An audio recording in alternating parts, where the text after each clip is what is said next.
à tous. Nous voici repartis en immersion dans l'identité juive.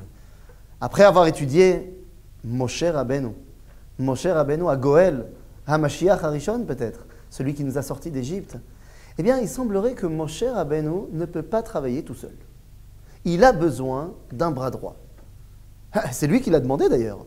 Eh oui, rappelez-vous, au buisson, lorsque Dieu lui dit « Vas-y, sors le peuple d'Égypte », Moshe dit « Pourquoi? Pas moi, j'ai pas besoin, pas moi ». Et Dieu essaie de lui dire « Mais si, c'est toi !» Il dit « Mais je peux pas parler, mais si, tu peux parler !» La discussion au buisson a duré 3 jours d'après nos sages. C'est pas 5 minutes. Et à chaque fois, Moshe amène un autre argument, pourquoi pas moi? Et Dieu lui répond calmement, jusqu'à ce que Moshe donne son joker. Il dit, écoute, j'ai pas envie d'y aller. Shlachna beyad tishlach. Ce qui veut dire, envoie celui que tu as l'habitude d'envoyer. Nos sages diront, envoie à Aaron, mon frère, Aaron. Et là, alors que ça fait 3 jours que Dieu lui répond calmement, Vayicharaf Hashem be Moshe. Dieu s'est énervé, entre guillemets, contre Moshe. Il a dit, non mais ça va pas. Tu te rends compte de ce que tu me demandes? Mais pourquoi Moshe a tellement peur? Vous vous rappelez, lorsqu'on avait commencé à étudier l'identité de Moshe, on a dit qu'il avait cette double identité. Moshe dit à Dieu, Ve'em lo ya'aminu li, ve'lo yishmeu bekoli, vayomru lo nira elecha Hashem. Moshe dit, ils vont pas me croire. Ils vont me dire, mais c'est pas vrai, il t'a pas parlé. Dieu ne se dévoilerait jamais à quelqu'un comme toi. Nous répond le natif de Vologine. C'est quoi quelqu'un comme toi? Quelqu'un de pas religieux. Quelqu'un qui a grandi chez Pharaon. En d'autres termes, imaginez-vous. Imaginons. Allez, laissons libre cours à notre imagination. Que Dieu décide de sortir son peuple d'exil après 2000 ans d'exil de Rome.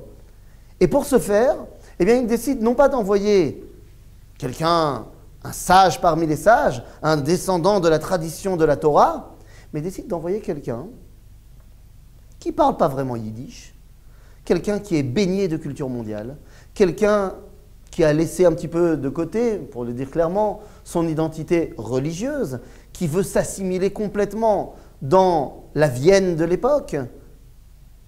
Quelqu'un comme ça serait celui qui est envoyé par Dieu pour écrire finalement, voyant le procès de Dreyfus, l'État juif, l'État des Juifs. Bah, attendez, ça va pas la tête. Bon, certes, ce monsieur avec une grande barbe, mais il n'avait pas de kippa. Quoi? Dieu enverrait un pas religieux pour faire la Géoula? Moshe demande la même chose. Il dit, mais ils ne me croiront jamais. Ils diront, mais c'est pas possible que Dieu se dévoile à quelqu'un qui ne vient pas du Beth Midrash. Envoie celui que tu as l'habitude d'envoyer. D'habitude, tu envoies des rabbins. Envoie un rabbin. Il y en a un bien. Aaron, il est super, tout le monde le connaît, tout le monde l'aime. C'est un Talmid Chacham, il a une grande barbe. Et là, Dieu répond, Yadati, Aaron achicha Lévi, ton frère Aaron, le lévite. C'est quoi le lévite en termes actuels? Le rabbin. Mais je le connais très bien, Aaron, c'est un rabbin. Un bon rabbin. Mais qu'est-ce qu'il va faire, puisque c'est un rabbin? Yadati ki daber yedaber ou. Ben oui, c'est un rabbin. Il fait des très très bons discours. Mais moi j'ai besoin de quelqu'un qui sorte le peuple d'Égypte maintenant. Donc tu vas y aller. Mais tu sais quoi? Tu as raison. Aaron va venir avec toi. Il semblerait que tu ne peux pas sortir d'Égypte le peuple juif sans que Aaron participe. Et c'est assez bizarre. Dans le chapitre 12 du livre de Shemot, on nous dit la chose suivante. Première mitzvah de la Torah. On nous parle de Rosh Chodesh. Et là, Akadosh Baruch Hu ne va pas parler seulement à Moshe, mais il va parler également à Aaron. Et là-bas, lorsqu'il nous dira Chodesh hazeh lachem rosh chodashim rishonu lachem lechodshei hashana, ce mois-ci sera le premier de vos mois, la Torah continue en disant Daberu el kol adat bnei Israël. Vous parlerez. Rashi, tout de suite, se pose la question, il dit comment ça Daberu? Vechi Aaron medaber? Quoi? Aaron également transmet la parole de Dieu? Alon e'emar ata tedaber. Pourtant, Dieu lui avait dit à Moshe, c'est toi qui vas aller leur parler. Et là, nos sages continuent en disant, Dieu se dévoile à Moshe, Dieu se dévoile à Aaron. Maintenant, Aaron et Moshe, ils sont frères, ils s'aiment bien. Donc Moshe vient voir Aaron et lui dit, Ma shamata, qu'est-ce que toi t'as entendu? Et Aaron il dit à Moshe, Ma shamata, qu'est-ce que toi t'as entendu? Ve'Torah, ve'dibur, yotse mi ben shenehem. Ça veut dire quoi? Ça veut dire que pour avoir véritablement l'ensemble de la parole de Dieu, on a besoin évidemment de Moshe, mais on a besoin également de Aaron. Mais quel est son message à Aaron? Quelle est sa particularité par rapport à Moshe? Eh bien, c'est très simple. Moshe, c'est un idéal.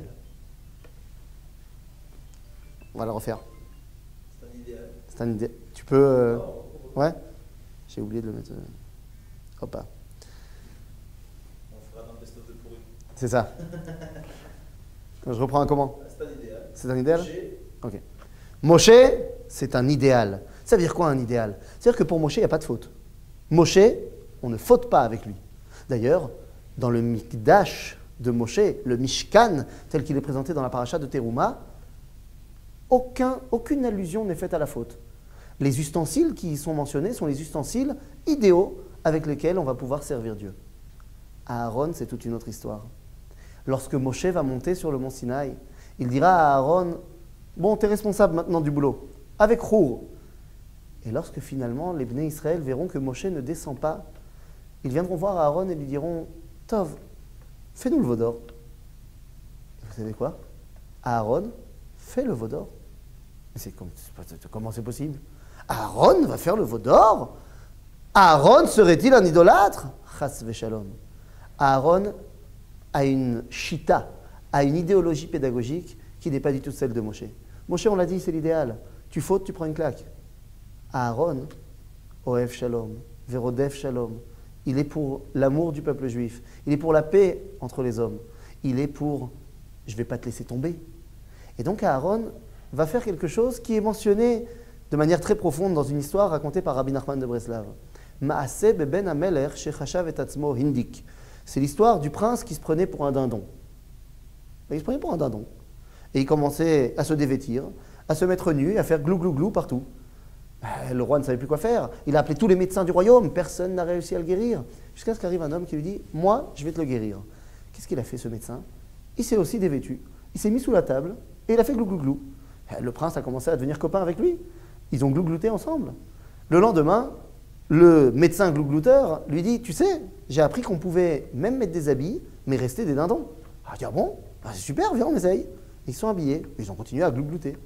Le lendemain, il lui a dit « Tu sais, on peut également s'asseoir, pas sous la table, mais sur une chaise à table, et rester des dindons. » Il dit « Viens, on essaye. » Le lendemain, il lui a dit « Tu sais, on peut même arrêter de glouglouter et de parler comme des êtres humains, mais rester des dindons. » Il dit « C'est super, viens, on essaye. » Et le lendemain, il lui a dit « Tu sais, on peut aussi manger des aliments normaux et pas des graines, et rester des dindons. » Et ainsi de suite.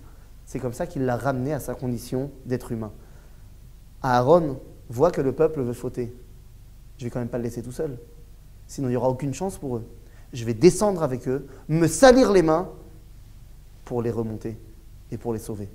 C'est toute la nuance entre la Torah de Moshe, qui est idéale, la Torah de Aaron, qui est pragmatique. Il reste quelque chose de la Torah de Aaron. Dans la Halacha, il s'agit de Horaat Sha'a Shel Navi. Le prophète, il a une prérogative. Il a le droit, de temps en temps, de transgresser la Torah, pas éternellement, une fois, pour pouvoir faire tchouva aux gens. C'est ce qu'a fait Eliyahu Hanavi sur le mont Carmel. Il a fait un sacrifice à Dieu à l'extérieur du Beth Amikdash, ce qui était complètement interdit. Mais c'était pour ramener le cœur de tous les bénis Israël à Kadosh Baruch Hu. Mais maintenant qu'il n'y a plus de prophétie, qu'est-ce qui reste? Qu'est-ce qui reste? La Torah, lorsqu'elle termine la prophétie, nous dit « Zichru Torat Moshe » et non pas Torat Aaron. Il n'y a plus de prophète, tu dois faire la halacha de Moshe. Tu ne dois plus faire la halacha de Aaron. Mais qui sait? Serait-il possible qu'Akadosh Baruch Hu nous juge sans que revienne l'idéologie de Aaron? C'est pour ça que le dernier prophète, Malachi, nous dit « Ne t'inquiète pas, Ine anochi sholeach lachem et Eliyahu hanavi lifne bo yom Hashem agadol va'anora. Ne t'en fais pas, je te renverrai un prophète avant qu'Akadosh Baruch Hu vienne juger son peuple. Et il pourra faire la Torah de Aaron et ramener les cœurs de tous les enfants à leurs pères et des pères à leurs enfants. Et ainsi, le peuple juif pourra dire haut et fort que Hashem echad ou Shemo echad. Toda rabba.